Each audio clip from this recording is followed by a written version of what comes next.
Hello students, good morning to you. This is Professor Nageshwar Rao, Head Department of Business Management, Usman University, and also Director IQAC, Internal Quality Assurance Cell, Usman University, Hyderabad. First of all, let me congratulate after completion of successfully the 3 semesters, you have been entered into the 4th semester, and this is the high time that you need to prepare the MBA project and you need to submit it. The most important one is there are 2 aspects in the MBA program. One is theory, the other one is practical component. As far as I concerned, project is the one which is having a practical content. This we need to be very careful. It should be organized, clarity, and whatever the structure is required for the project report, you need to incorporate it. The reason is very clear. Whenever you go to the interviews, members will ask you, first of all, they will ask you to show the project. I request you to carry your project with you whenever you are going to the interviews. And also, they will ask certain questions on your project work. That's why many students, they're frequently calling me and they're putting a lot of queries about the 2 important things. One is how to prepare the synopsis. Second one, how to prepare the final project. For final project, I will do one more video, but let me talk about it today about the synopsis. Basically speaking, synopsis is the brief replica, or it's something like an executive summary of the main project.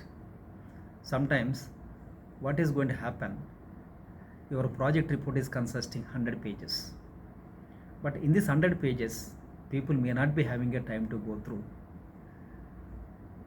They want to go through your synopsis, because synopsis consisting a brief important information. That's why I give a lot of importance to the synopsis.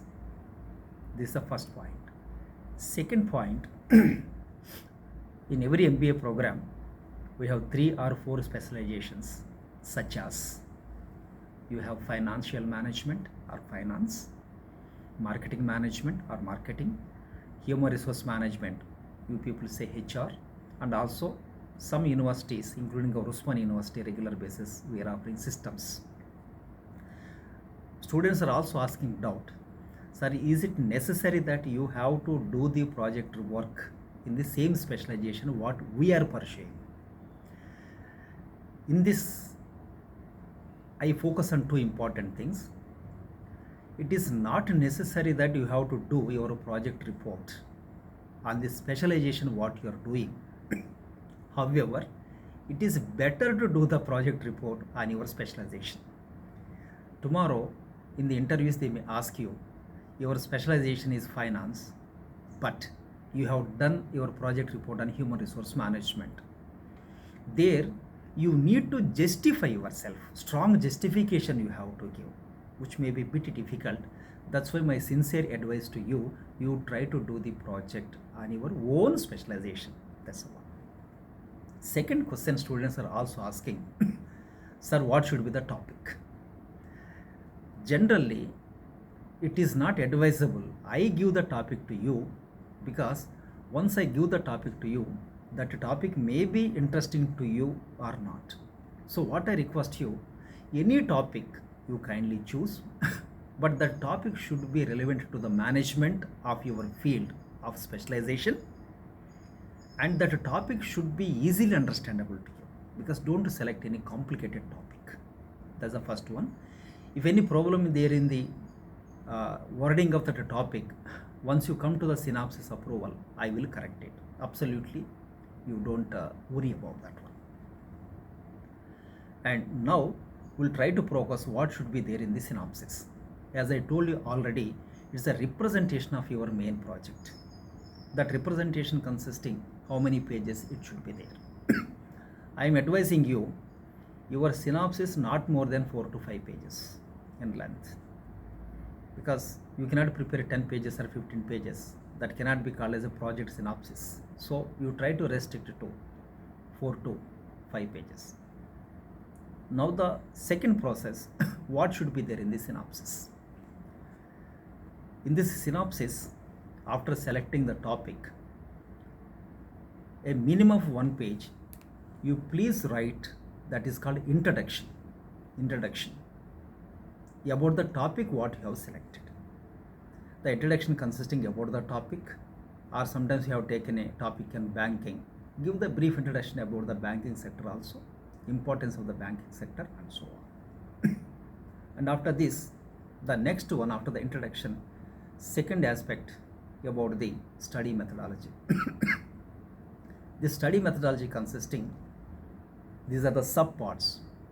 First part, introduction, is over, around 1 page you can write. The second part is study methodology. In that study methodology, I am giving you A, B, C, D, like that. A is nature of the study. This nature of the study means, for example, you have taken as a selection. What is the nature of the selection? You have taken a topic in banking. What is the nature of the banking? And your study, why you are trying to do, what is the importance of that one? That means what kind of the nature of the study you try to read. 1 page, not 1 page, 1 paragraph. The next one, scope of the study. Otherwise you can say scope and importance of the study.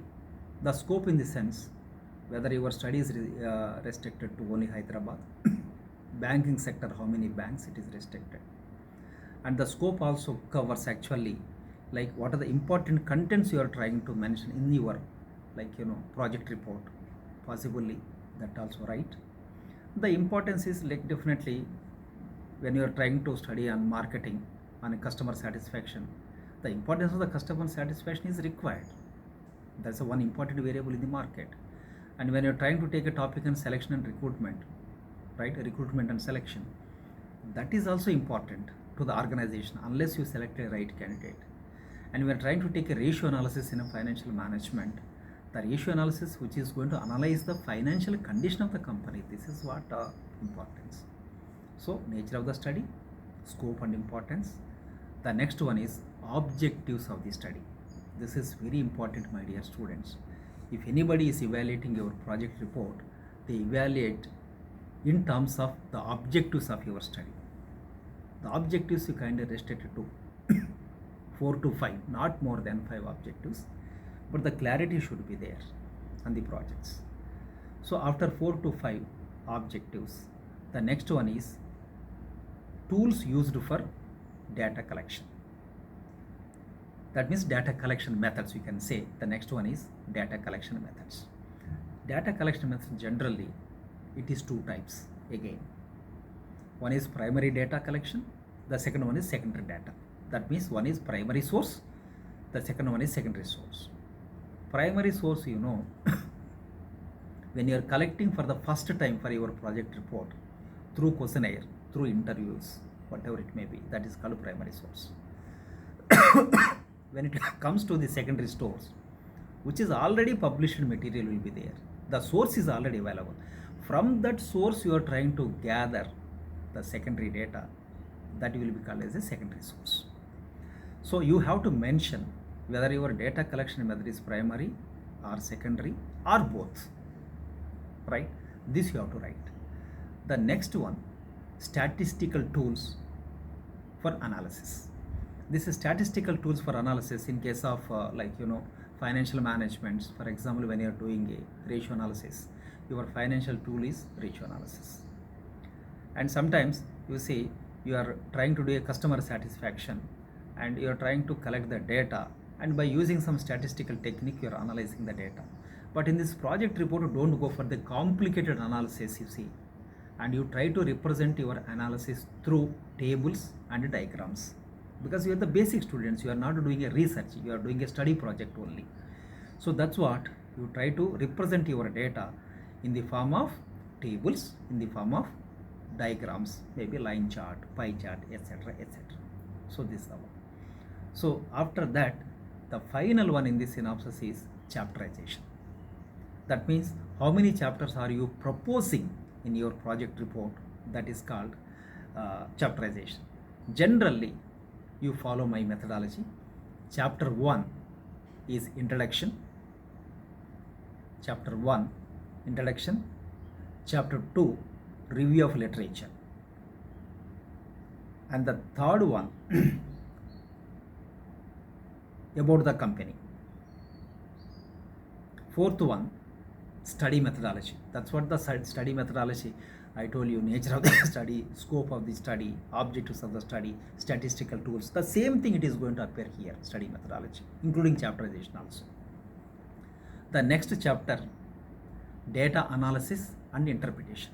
Whatever the data you have collected, either from primary source or secondary source, that you need to put it in a particular format and you need to do the analysis.